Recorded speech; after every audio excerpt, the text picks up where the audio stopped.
yo guys, as you can tell by the thumbnail and by the title of this video, I am back with another review, and it is, of course, the Raw after Summerslam review.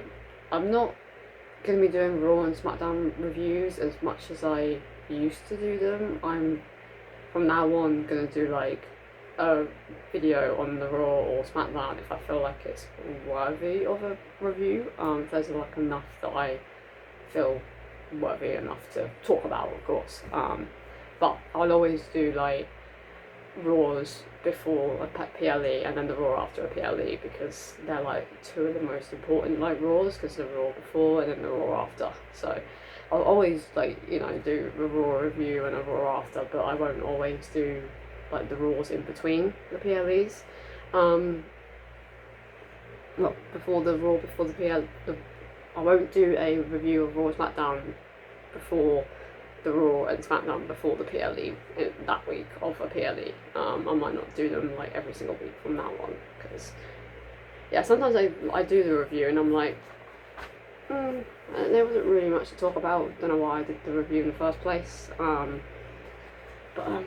it's what it is. But anyways, we kicked off Raw last night with the new World Heavyweight Champion in Seth freaking Rollins and his crew. I don't know what to call them. Like, I guess they're called the future, the past, and the present. I think that's what they're called. I don't know. I don't know their name. I don't really have it. Oh, the Oracle. That's what they're called, didn't they? The Oracle. But I ain't spelling that out every time they come out, because for one, I don't even know how to fucking spell it. I'm not gonna lie to you guys. And for two, that just feels a bit weird. Calling them the Oracles. I don't know why, but I'm just calling them Seth Rollins and crew.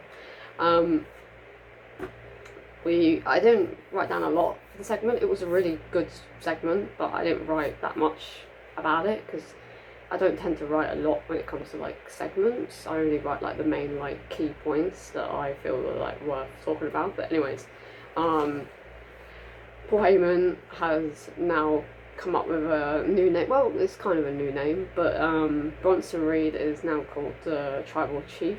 No, Tribal Thief, sorry, not Chief, the Tribal Thief, because obviously he stole Roman's shoes last week, and if you saw what happened at the end of the show, you will know that something else happened with some other person's shoes. Well, actually no, the same person's shoes. We'll get onto that when we speak about the main event later on, but Bronson Reed is definitely the Tribal Thief. I feel like this is going to be a every week situation now, where he's going to steal somebody's shoes. I don't know why that gimmick has come into play, but that is the new gimmick. Seth also said that shame on us for turning our back on him after WrestleMania 41. I don't know what he means by that, because rarely anyone turned their back on him. We were still singing his song and cheering for him, and we still cheer for Braun Breaker. Not so much Paul Heyman and Bronson Reed, but we still cheer for Braun and Seth. So I don't know where he got the impression that we turned our backs on him. I don't know. That didn't really make any sense. But and we also turned our back on him for constantly chanting CM Punk at him, OTC at him, yeah, but I don't know where he's got the impression that we turned our back on him after WrestleMania 41, because a lot of people were not gobsmacked that happened at the end of WrestleMania Night 1. A lot of people kind of, I think, gathered that was the plan all along. I did anyway. I said it in my WrestleMania, I think it was a Raw after one of the Raws that were before WrestleMania, or the prediction video. I think it was one of the one of the Raws, like 2-3 weeks before WrestleMania actually happened. I said that I guarantee you that Seth's going to side with Paul Heyman, and Paul Heyman will turn on Roman and CM Punk, and that's exactly what happened. I know Seth too well by the feels of things, because I also got this whole fake injury right from literally the Raw after Saturday Night's main event. I said to everyone that this seems fake, and people were like, yeah, but the rumours backstage are saying that it is a genuine injury. The reports were coming out that it was genuine. He was on crutches like everywhere that he was. So everyone's a bit like, I don't know, like I don't know if they'll do a storyline like that. And look what happened. It was a storyline injury, and I knew it from literally the Raw after Saturday Night's main event. So Seth don't play me very well, by the looks of it. I think I know him too well at this point. But yeah, no, the only time I turned my back on Seth Rollins is when he turned on the Shield in 2014, because 13-year-old me was very angry at Seth Rollins for turning his back on Dean Ambrose and Roman Reigns. So that's the only time that I've turned my back on Seth Rollins, is when he turned his back on the Shield when I was 13 going on 14, when that happened. But the promo got interrupted by LA Knight, which I was surprised at. I was genuinely, sorry about the quality's gone really weird though. I was expecting CM Punk to interrupt and a massive brawl happen between Seth and CM Punk, but we got, obviously at the end of the night, we got a little bit of a brawl, but not as much as I thought we were going to get. I was actually quite surprised that they didn't do anything more significant with the fact that CM Punk lost his title in 5 minutes and 10 seconds. I'm actually quite surprised that they didn't really do much with that, and they've kind of forgotten that that kind of even happened with CM Punk. It felt like last night, I'm not going to lie to you, that it's kind of like WWE trying to like sweep it under the rug that that even happened, because they didn't really do much with Punk and Seth, and I just found that a little bit weird, considering that Seth literally ruined CM Punk's moment of him being champion for the first time in like 12 years. That you would think that they would have like a massive brawl to like kick off the beginning of the show, but they didn't. I don't know, I just found that really odd that CM Punk really didn't have anything to do with Seth, considering that Seth just ruined his moment. That was very odd that it wasn't CM Punk, it was LA Knight. I did see a TikTok though of like memes of people celebrating that Seth cashed in on Punk, and then one of them was Matt Hardy tagging Seth Rollins on Twitter, saying thank you Seth Rollins for avenging my brother Jeff Hardy from 16 years ago. I was just like, bro, nah, that's actually quite funny, because he did, like, obviously, I literally, as it happened, as it was about to happen, I was like, oh my god, they're doing a fucking Jeff Hardy on CM Punk, like, they're doing a Jeff Hardy on CM Punk, like, Jeff in a way has got his revenge on CM Punk, because Seth cashed in his money in the bank literally just after he won the World Heavyweight Championship, and that's exactly what happened to Jeff Hardy. CM Punk cashed in his money in the bank literally after Jeff just won the World Heavyweight Championship, so it's just the same scenario. Same PLE as well, I think. Oh no, I think it was Extreme Rules 2009. Oh no, yeah, it was Extreme Rules 2009, because they had a match at Summerslam 2009, so yeah, it was Extreme Rules 2009, I think it was. But yeah, Jeff has finally got his revenge on CM Punk, sort of, kind of. Well, Seth Rollins done the revenge for him, but Jeff, same person. But yeah, LA Knight interrupted Seth, saying he wants to hurt Seth because that's what he originally wanted to do at Saturday Night's main event, but obviously Seth faked an injury, but he was thanking Seth for carrying on the match even though he was injured, and allowing LA Knight to BFT him, because that has given him the ammo to want to hurt Seth even more, and now he has an even more reason to hurt Seth because he is the World Heavyweight Champion. And then LA wanted to have a match with Seth tonight.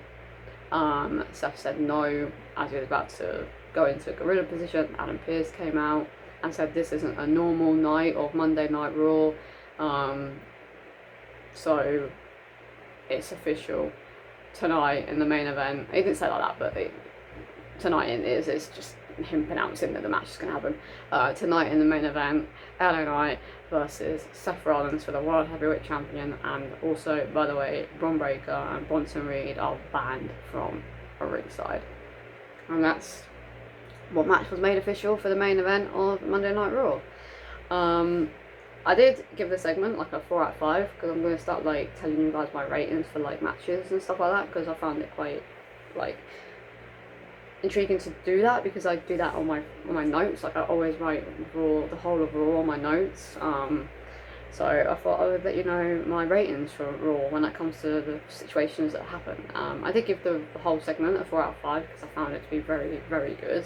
But yeah, and then we had a match between Rusev and Sheamus, the trilogy in their feud that's going on. I did give the match a 3 out of 5 because it was decent. It wasn't obviously as good as the other two matches that they did, but it wasn't as good as the other two matches that they did because it ended in a it ended in a double count out. And then they had a massive brawl for a good like 4 minutes.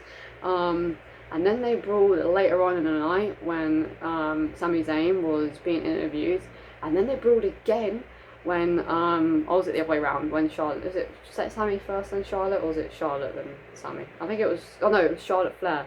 So as Charlotte Flair and Alexa were getting like followed by the camera because they were having their segment in a little bit's time, Rusev and Sheamus brawled again, and then later on in the night when Sami Zayn was doing an interview, Rusev and Sheamus brawled again. So that was a very enjoyable moments and segment and whole match situation to see. I don't know what they're going for though. I presume they're going to do the best of 7. Because technically that was a draw, so technically they're 2 for 2 because they both drew. So I don't know. Is it 2 for 2 or is it 1 each and a draw? Maybe it's 1 each and a draw naturally. Yeah. I don't know in WWE terms if it counts if they both lose. Or if they both lose, I guess it's still 1-1. Yeah, I guess so. But I think they're going to do what they've done with Carmella Hayes and Andrade. They're going to do the best of 7 with Sheamus and Rusev, which I'd be so down for. So fucking down for. By the looks of it, that's what they're doing. But next week on Raw, because Rusev punched Sami, they are doing Rusev versus Sami Zayn next week on Raw, which I'm actually looking forward to because I feel like that's going to be an absolute banger. Because Sheamus is definitely going to get himself involved, so whether that's after the match or during the match, he's definitely going to get himself involved in that situation with Sami Zayn and Rusev next week. I'm not gonna. Oh no, I did write the match down. Never mind. I was gonna be like, I'm not going to talk about the match, but I have wrote the match down. We had a match between Penta and Grayson Waller. Finally, Penta was on the show. Like, where the hell has Penta been? Like, I don't know. I think Triple H and the creative team are like struggling what to do with Penta because obviously AJ Styles has got obviously the situation with Dominic Mysterio going on at the moment still for the Intercontinental Championship. Seth and LA are a part of the main event. CM Punk's a part of the main event. I don't know why they can't add Penta to the main event, but I guess Penta doesn't make sense in a way because Penta didn't get screwed out of Saturday Night's main event by a fake injury. LA Knight did, so that's why LA Knight got involved. But I just think they don't really know what to do with Penta at the moment. But by the looks of it, he's going to have a match next week with Xavier Woods, which I'm down for because I love Penta on the show, so I'm down for a Penta versus Xavier Woods. But Xavier Woods and Kofi Kingston are supposed to be the part of the tag team division, not single competitors. So just goes to show that WWE do not give a fuck about the Raw tag team division. Like, they just might as well just get rid of it because they don't care about it at all. Like, they don't care about it, and it's very odd. But no, I was excited to see Penta on the show. But the main reason I did give the match 3 out of 5 because it was a very decent match to watch from both Penta and Grayson Waller. Grayson Waller had a good showing, Penta had a really good showing, so a very decent match from the pair of them. But the best part of the whole thing is when Xavier Woods and Kofi Kingston entered themselves into the ring and Penta attacked them both and then wore the fucking massive hat that Xavier Woods was wearing. Why? What was the reasoning, the main reasoning for the massive hat? Like, I get the whole outfit because of what the whole characters of the New Day are at the moment, but why in the hell the big hat? But it was fucking absolutely hilarious when Penta put the hat on because it suited him so much. I don't know why it did, but it suited him so much. And then obviously he done the Penta walk with the hat on, which was fucking hilarious. And then the way he frisbeed it, into Kofi and Xavier was perfect. That literally could have gone so bad. Like, it could have gone into the crowd, it could have gone over them and gone all the way over to the gorilla position. It could have looked really stupid, but Penta frisbeed that perfectly, that it got them both right in the chest, and it was absolutely a perfect frisbee throw by Penta, like fucking perfect. And then obviously we got the dive over the top rope by Penta that also landed absolutely perfect. Like, this is why I'm like gutted that there's not really much for Penta to do at the moment when it comes to like in like championship matches and just rivalries, because top stars are like got rivalries going on at the moment, so like the top stars got situations going on, so there's not really anything for Penta to do. So that's why I think he's at the moment he's in a bit of a rut with having a rivalry with the New Day and Grayson Waller, which I'm down for, because that means that Penta's on the show. But I feel like that's going to be Penta's like gig for the next like few weeks. He'd probably have a match against Xavier Woods next week, and then the week after that he'll probably have a match against Kofi Kingston, and then maybe Grayson Waller again, or something along the lines of that. But if it means that Penta's on the show, I'm okay with it. But yeah. And then we had, I'm not going to speak about the segment itself, but we had Alexa Bliss and Charlotte Flair in the ring, celebrating the fact that they won the Women's Tag Team Championship. It was interrupted by Raquel and Roxanne Perez. And then Adam Pearce came out to make it official that, again, this isn't a normal Raw, so he's allowing a championship rematch to happen on Monday Night Raw, and we got the Tag Team Championship rematch in Alexa Bliss and Charlotte Flair defending their Women's Tag Team Championships against Raquel and Roxanne in a very decent match. I'd actually say that it was probably better than the match that they done at WrestleMania. No, at SummerSlam. I actually really fucking enjoyed it. Yeah, it was a very decent match. Like I said, I quite enjoyed it more than the match at SummerSlam on night one. Yeah, night one. Yeah, I actually really enjoyed it.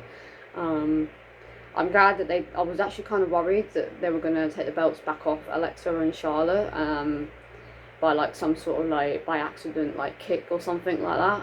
But luckily that didn't happen, because I would have been quite annoyed if they had took the belts off Roxanne and Raquel at SummerSlam and then took them back off Alexa and Charlotte just to have the Judgment Day have all championships again. I would have been quite annoyed with that decision, but luckily it didn't go that way, and Alexa and Charlotte are still our Women's Tag Team Champions.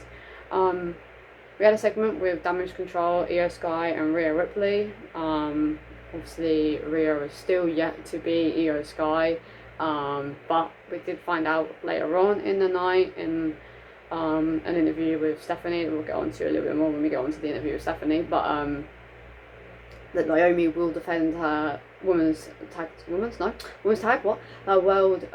Women's Championship next week on Monday Night Raw against Io Sky, which is very interesting. Hopefully she doesn't lose it, but I don't know, because Triple H is very high on Io Sky, very high on Io Sky, and we know that since for like 2-3 years now, that Triple H is very high on Io Sky, and I'm glad, because she's fucking amazing in the ring, absolutely amazing. But I don't want Io to win next week. I want Naomi to win, so I'm hoping she does. But yeah, we just had a segment saying that pretty much Io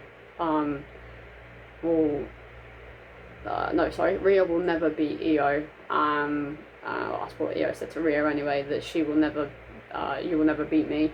And then as Io walked off, because Damage Control or whatever walked off at this point, as Io walked off, Rhea said we'll see about that. So definitely a WrestleMania worthy match, those two, to have a match at WrestleMania, or even the Royal Rumble. I hope it's not at the Royal Rumble though, but I'd rather it at the WrestleMania.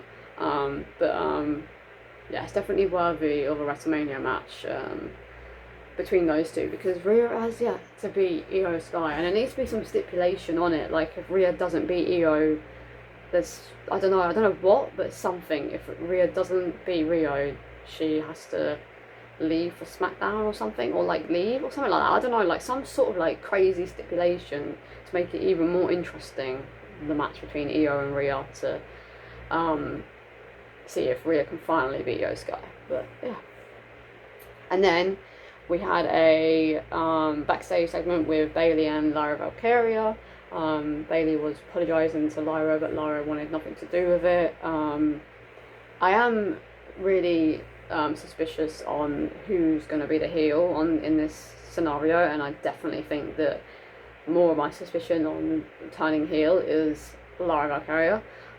She has every reason to turn heel, and I feel like it's perfect time for her to turn heel, because heels don't have to do a lot of mic work, and I know she is better on the mic than she was, but I just feel like her connection with the crowd when it comes to being on the mic is not quite there yet. So I feel if she goes to being a heel, she won't have to do as much mic work, but still will have to do mic work, so she can still work on her craft with building connection with the audience. And then when she turns babyface, she would have had the connection with the audience built up a little bit, because you still have to build the connection up even if you're a heel. And then I feel like the kind of like slight microphone and interviews segments that she does, that will also make her better on the mic as well. So I feel like Lyra, I don't know why I'm pointing because there's nothing going to be on the screen. I think Lyra is the best option to turn heel in this Bailey and Lara situation, because that's what I think they're going for. They're going for a feud between Lyra and Bailey, and I'm down for it because they're both gel well in the ring together. So I'll be so down for a Lyra and Bailey rivalry, but Lyra is the one that needs to turn heel. And then we had the absolute fantastic and brilliant best segment of the night by far with Becky Lynch and the Hall of Famer Nikki Bella. What a fucking segment this was. Absolutely fucking hilarious. Becky Lynch is so underrated, man. So underrated. Like, her being called fucking Becky Hogan is the most stupidest thing I've ever heard, because she doesn't deserve to be called that, because she's fucking incredible in the ring, incredible character worker, good on the mic. Like, she's not Becky Hogan. Where the hell people get that from, I do not know. But anyways, what a fucking segment. The only negative I have to say about this segment is Nikki calling Lyra Valkyria Lyra Valkelly. I don't know who Lyra Valkelly is. I've never heard of Lyra Valkyria. Must be a new wrestler on NXT or something, because who the hell is Lyra Valkyrie? Like, I was like, Lyra Valkelly? It was like Lyra Valkyrie or something, and that's what she said, Lyra Valkyrie. Lyra Valkyrie. But yeah, as I was saying, yeah, Nikki Bella called Lyra Valkyria, Lyra Valkyrie. I don't know who that is.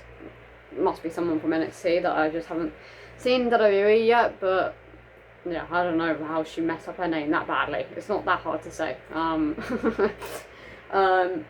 Nikki said that Becky is as bad as her husband, and as soon as Nikki said that Becky was as bad as her husband, Seth, I knew that Becky was going to bring out John Cena in some sort of way. I didn't think it was going to be in the way that she did it, because that was very creative, but I knew as soon as Becky mentioned Seth that Becky was going to mention, obviously, Nikki Bella's ex-fiance, John Cena.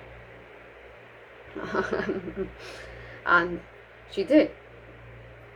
Because Becky said, don't talk about my hot husband, because they are the best wrestling couple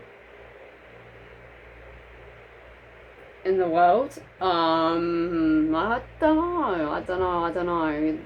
Before we speak about what Becky said to Nikki, my suspicions for AJ Lee coming back is growing and growing and growing and growing with this whole Becky situation at the moment, because it seems that Becky is going after all, like, the previous generation of women, because she keeps saying that she's the best, right, and she's the best in her generation. Nobody from the past is better than her, nobody in the locker room can beat her, and things like that. And it's making me very suspicious that they're saving this AJ Lee, like, for unexpectedly, because obviously her returning at Summerslam would have made a hell of a lot of sense because of what happened with, obviously, Seth beating CM Punk for the World Heavyweight Championship. So if AJ Lee had come back on the SummerSlam night 2, it would have overshined Seth winning the night 1 main event against Punk, because AJ Lee coming back would have overshined that by a fucking mile if she came back and then beat Becky Lynch for the Intercontinental Championship and AJ Lee was our new Intercontinental Champion. Like, that would have been perfect, right? But I feel like it might have been a bit too obvious, so I feel like they're saving her for something, because like I said, Becky keeps mentioning that she's the best, that she's better than everybody from the past and in the locker room, and the fact that she also mentioned last night that her and Seth are the best wrestling couple. I found that a little bit weird for her to say to Nikki. I get why she said it, because it also carried on to what Becky said to Nikki, but at the same time, she could have, I think Lara or Bailey, somebody anyway. I think Rhea actually mentioned Seth at one point, and obviously Rhea Ripley's in a relationship with a wrestler, and I feel like either Lara or Bailey mentioned Seth as well. I can't remember, but I swear Bailey or Lara at some point mentioned Seth Rollins in some sort of way, but Becky never said anything about her and Seth being the best wrestling couple, and I feel like that's just, I don't know, it seems a little bit suspicious to me, because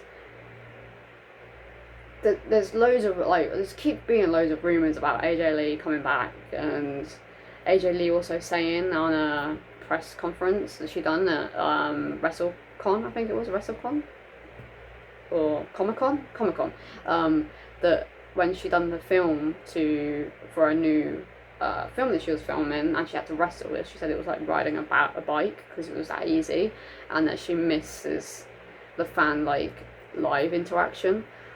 So I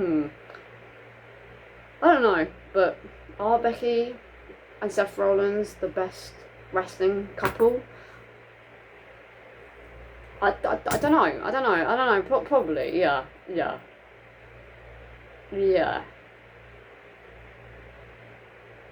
I mean, I'm trying to think of wrestling couples. Yeah, you know what? I'd have to probably give it to them. Yeah, I think they probably are the best wrestling couple, because in my opinion, Seth Rollins is the best male wrestler in the entire world. So yeah, they probably are, because Becky's up there with the top women of all time, definitely 100%. And Seth, in my opinion, is the GOAT of the whole industry. So they are. They probably are the best wrestling couple in the world. But that does give a reason for AJ Lee to get her fucking ass back to WWE and prove that her and CM Punk are the best wrestling couple, because that would be fucking fire to see AJ Lee and CM Punk versus Seth Rollins and Becky Lynch. Like, come on, make it happen. But anyways, Becky said to Nikki that they are the best wrestling couple, but you would have been, oh wait, you can't see him, because obviously Nikki Bella was dating John Cena. That was, it's not as good as I say it. You need to go, and if you haven't watched it, you need to go and watch it, because I can't say it the way that Becky Lynch said it. But oh my god, the pop that fucking thing, promo that she got, that saying that she got to Nikki, the pop that it got, oh my fucking god, everyone was up on their feet, was gasping, was shouting holy shit. Yeah, it was definitely the moment of the whole night, in my opinion. It was, I was definitely expecting her to mention John Cena in some type of way, but not the way that she did. So if you haven't seen that, go and watch it, for sure. But I feel like they're definitely doing Nikki Bella versus Becky Lynch at Clash in Paris, and am I down to see Nikki Bella versus Becky Lynch at Clash in Paris after that segment that they both done in the ring together? Hell to the fucking yes. And also, I want to see Nikki Bella, so yes please, give that match to me next week. Make it official for Clash in Paris, because I want to see Nikki fucking Bella.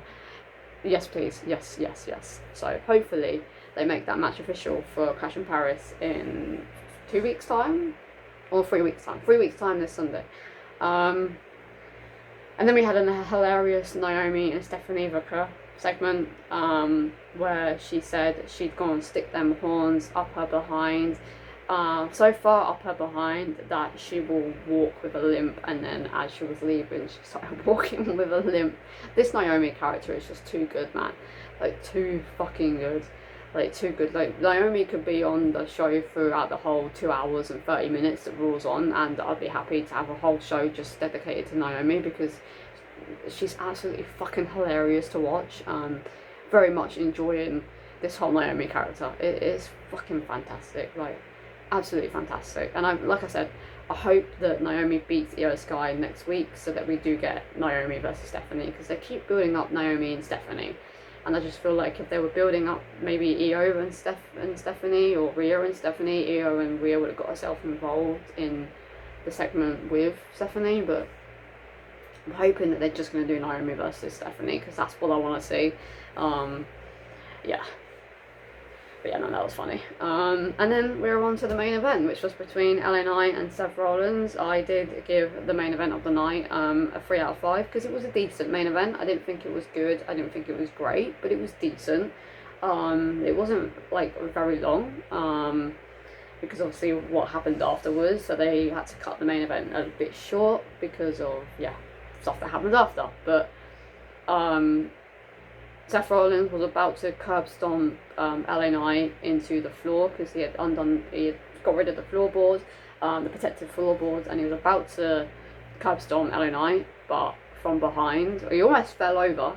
I'm fucking glad he didn't, but he almost fucking tumbled over off the barricade. But out of the crowd, here comes CM Punk attacking Seth Rollins. It ended in a disqualification, because obviously Seth Rollins had yet to curb stomp LA Knight, so it didn't end in disqualification yet.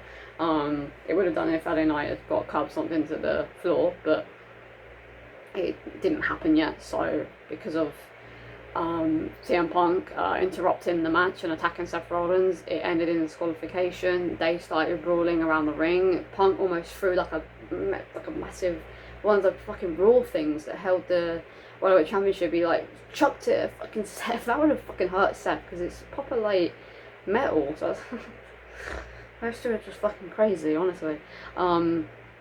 Yeah, and they were brawling outside of the ring, brawled in the ring, and then obviously LA Knight pulled CM Punk off of Seth Rollins and saying to CM Punk, "What the fuck are you doing? You just cost me the World Championship."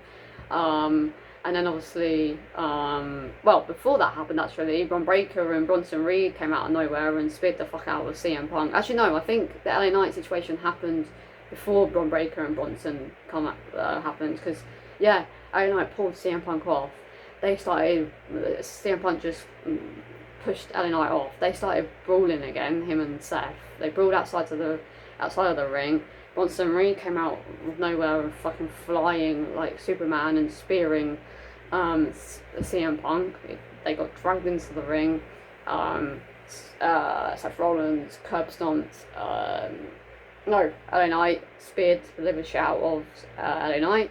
Curb stomped LA Knight, and then they done the exact same thing to CM Punk. CM Punk was speared by Bron Breakker again, and then curb stomped. I think it was speared again. It might have just been curb stomped. No, I think it was just curb stomped by Seth Rollins.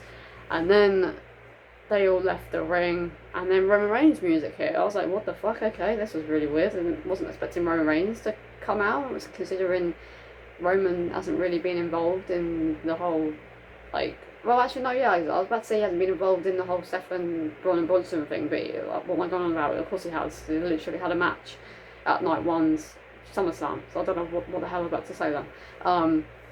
But I wasn't expecting Roman Reigns to come out anyway. I was expecting it to be Jey Uso, but Jey Uso never came out at all, which I'm finding very weird, because they normally love the pop of Jey Uso.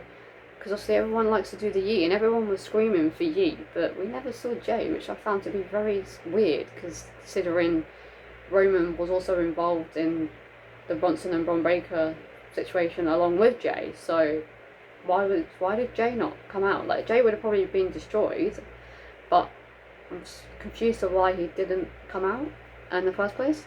But anyways, Roman Reigns came out, attacked Braun Breaker and Bronson Reed, and was about to attack Seth Rollins. Seth Rollins rolled out of the ring. Roman attacked, I think it was Bronson Reed again, and then out of nowhere, Seth Rollins curb stomped Roman, which it was an incredible curb stomp by Seth Rollins, and then they started beating down Roman Reigns, and then Roman Reigns got tsunamied 3 times to write Roman Reigns off of TV for 2 months, I think it is now. He's gone for 2 months because he's filming, and they don't need him, even though they do need him. I don't know why he just can't go for a little bit and then come back. He has to go for 3 months because Cody Rhodes is filming Street Fighter, but you're not going to see him leaving for 3 months. He'll be back after it's filmed. So, and he's on next week, Cody Rhodes. So, and he'll probably be on the week after that as well. So I don't know. I don't understand this whole Roman like dipping when he's filming, because Cody Rhodes isn't going to be dipping when he films. I don't think he is anyway. It doesn't look like he will be because he's champion. And also he's on the Clash in Paris tour, so I don't know. I don't understand why Roman dips, but Cody doesn't. But they're both similar in age, so there's not really much excuses. They've both been doing it for a similar amount of time. They've both been on the road for a very long time, because Cody's been on the road now, like near enough every week and doing everything since 2022. Roman's done the exact same thing, so I don't really understand the excuses for Roman that people give Roman, because Cody also deserves the same treatment then, in my opinion anyway, because of what he's done for the business for the last like couple of years. So I don't get the whole like Roman disappearing, but even though he's filming the exact same thing that Cody Rhodes is filming, but yeah, Cody Rhodes probably isn't going to be disappearing. I don't know, I'm just finding it a little bit annoying now, but it is what it is. I guess he has earned it, but a lot of other wrestlers have earned the same thing that Roman's earned, but they don't see them disappearing, so I don't know. But yeah, they have wrote Roman Reigns out now for however long he is. I mean, it might not be, but apparently he's out until Survivor Series. No Jay, like I said earlier, which I found very, very weird, but like I said earlier on in the beginning of this video, Bronson Reed is the tribal thief, and guess what? He is again a tribal thief, because he stole Roman Reigns' shoes again. Well, what is it with Roman Reigns' shoes? I guess Roman Reigns has the best shoes, but I feel like this is going to become a weekly thing now. But obviously, if Roman's has been written off TV, is he going to start stealing CM Punk's shoes? Because I don't think anyone wants CM Punk's shoes, because he wears the most ugliest shoes ever, so I don't feel like anyone's going to be stealing his shoes anytime soon. But yeah, I did give this week's Raw a 5 out of 5, because I really enjoyed it more than last week's Raw. I'm pretty sure I gave last week's Raw a 4 out of 5. I felt that this Raw was pretty decent. Had a lot of funny moments. The matches were all really decent and enjoyable to watch. All the segments were fucking fantastic and hilarious. So yeah, a very good Raw after SummerSlam for me. Very much enjoyed it. I'm very looking forward to what happens on SmackDown this Friday, because obviously we have babyface John Cena back, so it's going to be very interesting to have a different side of John Cena that we haven't had in a good 5 months now. It's going to be interesting to see what Cody has to say. So yeah, I'm very looking forward to SmackDown this week. But anyway guys, let me know in the comments down below, what was your ratings of this week's Raw? Do you agree with me with the 5 out of 5, or do you feel like it was good and it was a 4 out of 5? Do you feel that it was decent, so you gave it a 3 out of 5? Do you think it was alright, so you gave it a 2 out of 5, or do you believe it was absolutely dreadful, one of the worst Raws ever, and you gave it a 1 out of 5? But anyways guys, this has been Charlie, and I will see you guys in the next video. Peace.